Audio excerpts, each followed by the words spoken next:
प्रभु ने मेरे मन में एक वचन डाला, जो वचन जीवित वचन है, सामर्थी वचन है, बोलने और बातचीत करने वाला वचन है। वो वचन क्या है? आप और मैं सब जानते हैं कि हम पिछले जिस साल से गुजरे हैं, एक बहुत ही संघर्ष के साल से गुजरे हैं, जो साल पूरी दुनिया के लिए, हर किसी के लिए बहुत ही संघर्षों का रहा, जिसमें हमने भय का वातावरण देखा, जिसमें हमने मौत को बहुत नजदीक से देखा, बीमारी को देखा, गरीबी को देखा, बेरोजगारी को देखा, लोगों की नौकरियां चली गई, बहुत सारे लोगों ने अपने करीबी लोगों को, अजीज लोगों को खो दिया, बहुत कुछ अकेलापन देखा, बंद अकेले रहना, समय बिताना, सब कुछ फर्क, एक अलग बात इस साल में जो हमने देखी, उन संघर्षों से हम गुजरे। और आज जब नया साल आ रहा है तो हम बहुत सारे सवाल लेकर अपने मन में देख रहे हैं, सोच रहे हैं कि आने वाला साल क्या होने वाला है, क्या होगा, कैसा होगा। तो वचन हमें क्या बताता है और मसीही विश्वास हमें क्या बताता है कि हमारी आशा उस आने वाले नए साल से नहीं है, बल्कि उससे आशा हम लगाए हैं जो सब कुछ को नया बना देता है, जो ऐसा सामर्थी परमेश्वर है जो सब कुछ को नया बना देता है। जो वचन भी कहता है जो प्रभु में है वो एक नई सृष्टि है। देखो सब कुछ नया हो गया, पुरानी बातें बीत गई, वो सब नई हो गई।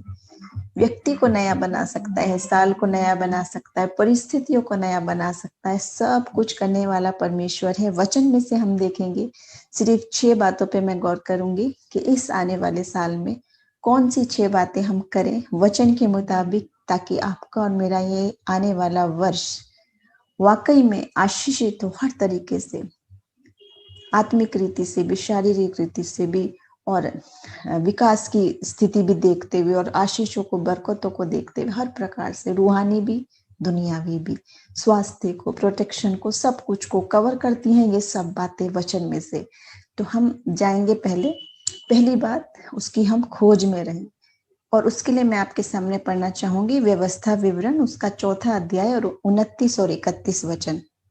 यहाँ इस प्रकार लिखा है, परंतु वहां भी यदि तुम अपने परमेश्वर यहोवा को ढूंढोगे तो वो तुमको मिल जाएगा। शर्त ये है कि तुम अपने पूरे मन से और अपने सारे प्राण से उसे ढूंढो। देखिए वचन बता रहा है, शर्त है ये कि पूरे हृदय से, पूरे प्राण से ढूंढोगे तो मिल जाएगा। अंत के दिनों में जब तुम संकट में पड़ो, ऐसा लिखा है देखिए, और ये सब विपत्तियां तुम पर आ पड़ेंगी, तब तुम अपने परमेश्वर यहोवा की ओर फिरो और उसकी मानना, क्योंकि तेरा परमेश्वर यहोवा दयालु ईश्वर है। वो तुमको ना तो छोड़ेगा और ना नष्ट करेगा, और जो वाचा उसने तेरे पितरों से शपथ खाकर बांधी है उसको नहीं भूलेगा। ये वचन ऐसा है जैसे कि आपके और मेरे मन में चल रहे सवाल का ही जवाब हो, क्योंकि वचन जीवित वचन है। हमारी हर बात का, हर बात का, हर सवाल का जवाब देता है वचन। तो पहली बात है, हम उसकी खोज में रहें, उसकी ओर फिरें। और वो पहले से ही लिखा है कि ये विपत्ति अंत के दिनों में आ पड़ेंगी, तब परमेश्वर की ओर फिरो। जब संकट में पड़ जाओ, विपत्तियां पड़ जाए, अंत का दिन पड़ जाए, क्योंकि वो परमेश्वर कैसा है? दयालु परमेश्वर है, प्रेम से भरा हुआ परमेश्वर है, दया से, तरस से भरा हुआ परमेश्वर है। दूसरी बात, जब उसकी खोज में रहते हैं वो मिल जाता है, उसके बाद क्या करना? उसकी संगति करना, उसके साथ साथ रहना। उसको देखिए भजन संहिता 73 उसके 28 वचन में लिखा है, परंतु परमेश्वर के समीप रहना यही मेरे लिए भला है। मैंने प्रभु यहोवा को अपना शरण स्थान माना है, जिससे मैं तेरे सब कामों का वर्णन करूं। एक तो उसकी संगति में, फेलोशिप में रहना भला है। दूसरा, विपत्ति के समय में हमारा शरण स्थान, दृढ़ गढ़, संकट में सहायक, सहज से मिलने वाला परमेश्वर। ये सब बातें बाइबल की ही बातें हैं।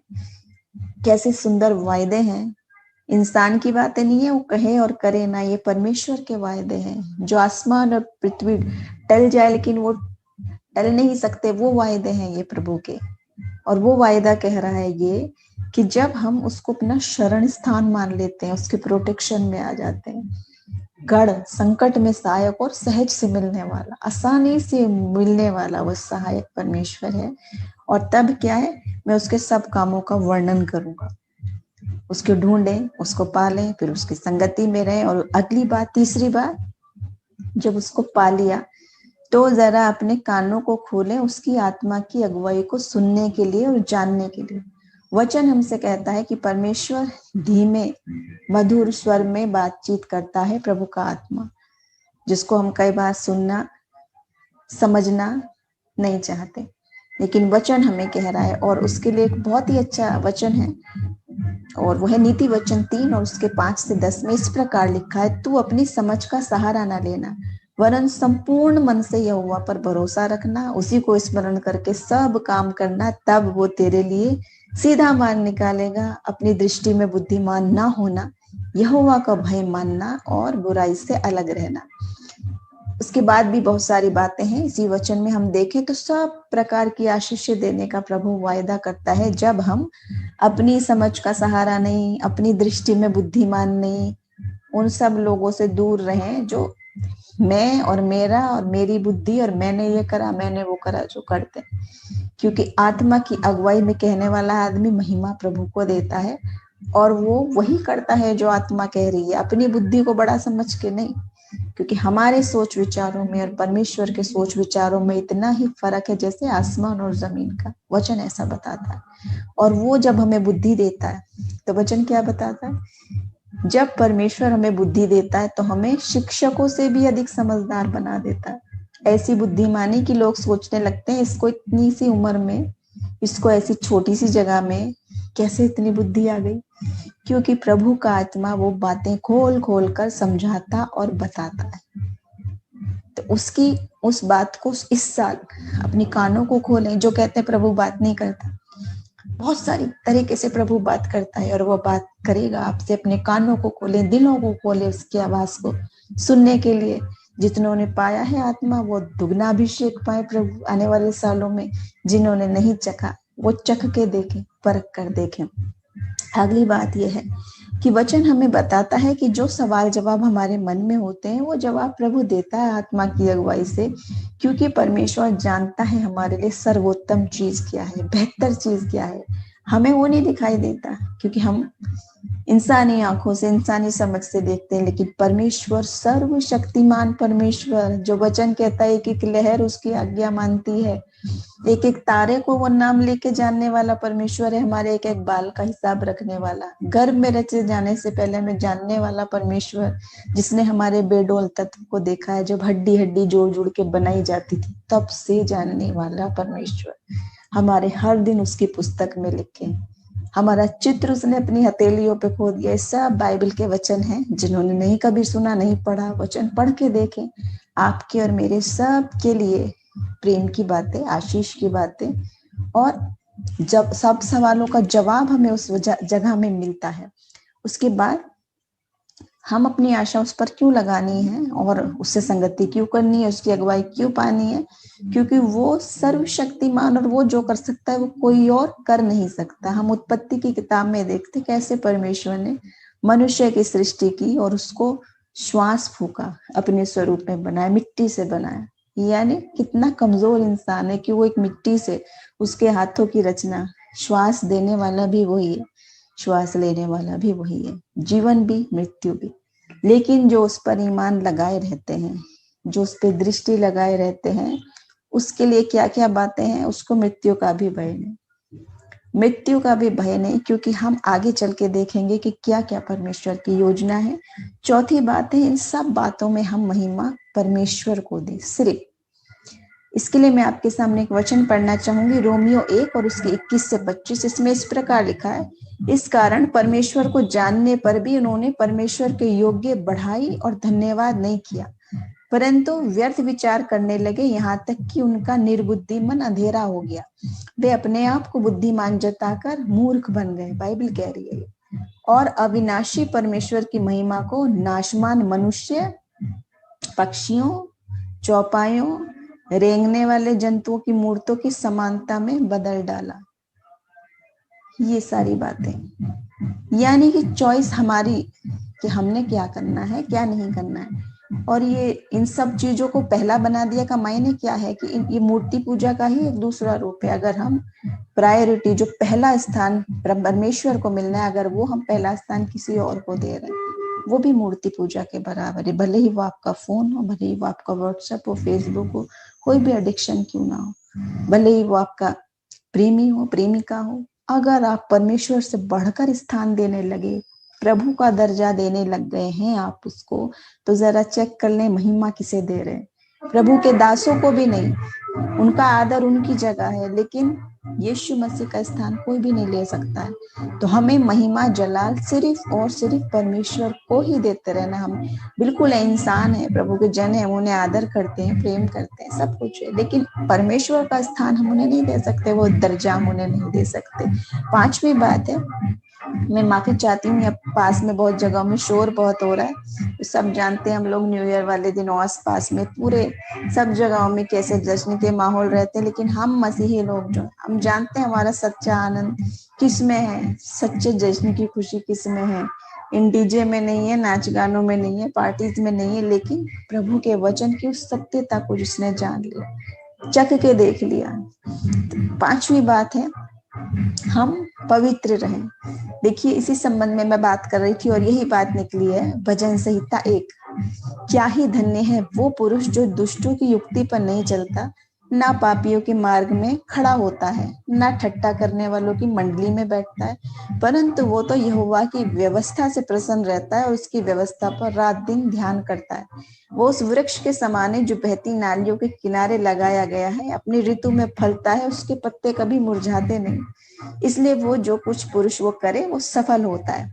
तो देखिए यहाँ पर पूरी बात बताई हुई कि हमें कैसे पवित्र रहना है, कि हम उनकी मंडलियों में पैर ही नहीं रखें, ऐसी पार्टी से जहाँ शराब है, जहाँ वाहियातपना है, जहाँ सब कुछ अपवित्रता की बातें हैं, वो हमारा आनंद का स्थान नहीं, बल्कि हमारी उस व्यवस्था से हमें आनंद, उस वचन पर हमें आनंद मिलता है। और देखिए वो कभी मुरझाते नहीं, वो आनंद कोई टेम्पररी आनंद नहीं है। ऐसी पार्टी का आनंद तो एक दिन का होता है, अगले दिन पार्टी खत्म और आनंद भी खत्म, लेकिन हमारा आनंद ऐसा है जो कोई छीन नहीं सकता, कोई चुरा नहीं सकता, और वो हमेशा हमेशा रहने वाला है। छठी बात है, हमारा फोकस क्या रहना है इस आने वाले साल में ही नहीं, हमेशा सदैव। क्या फोकस है, आखिरी गोल क्या है? अनंत मृत्यु या अनंत जीवन। दो ही रास्ते, दो ही चुनाव हमें बाइबल बताती है, उनमें से हम किसकी ओर निगाह लगानी है। और देखिए वचन पूरी तरह हमें साफ साफ बताता है। प्रकाशित वाक्य 21 में उसके 1 और 7 में स्वर्ग का वर्णन जहां है, इस प्रकार लिखा है, और मैंने नए आकाश और नई पृथ्वी को देखा, क्योंकि पहला आकाश और पहली पृथ्वी जाती रही थी और समुद्र भी ना रहा। फिर मैंने पवित्र नगर नए यरूशलेम को स्वर्ग पर से परमेश्वर के पास से उतरते देखा, और वो उस दुल्हन के समान थी जो अपने पति के लिए श्रृंगार किए है। फिर मैंने सिंहासन में किसी को ऊंचे शब्द से ये कहते सुना कि देख, परमेश्वर का डेरा मनुष्य के बीच में है, वे उन लोगों के साथ डेरा करेगा और वो उसके लोग होंगे, और परमेश्वर आप उनके साथ रहेगा और उनका परमेश्वर होगा। अगला वचन देखिए, वो उनकी आंखों से सब आंसू पोंछ लेगा।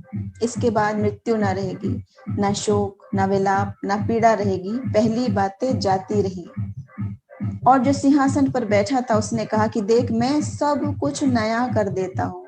फिर उसने कहा कि लिख ले, क्योंकि ये वचन विश्वास के योग्य और सत्य है।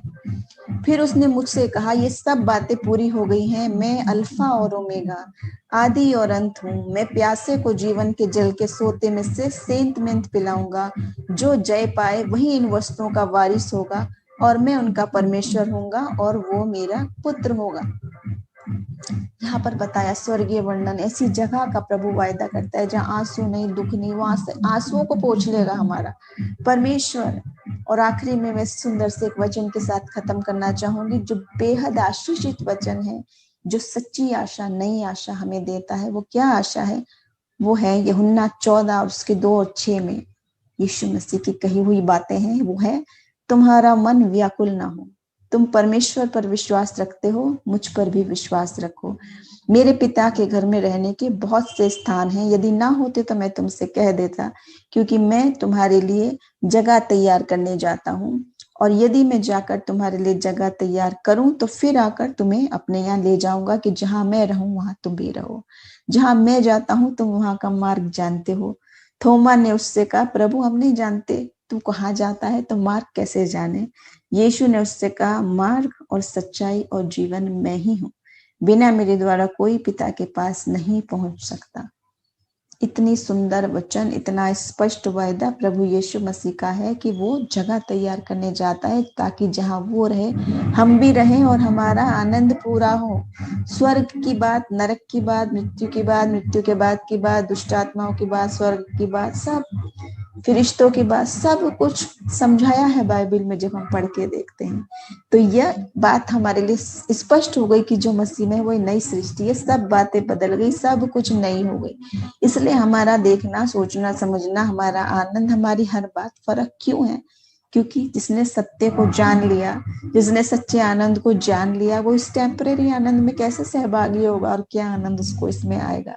तो आज के वचन के जरिए प्रभु हम सबको प्रेरणा दे, आशीष दे, आने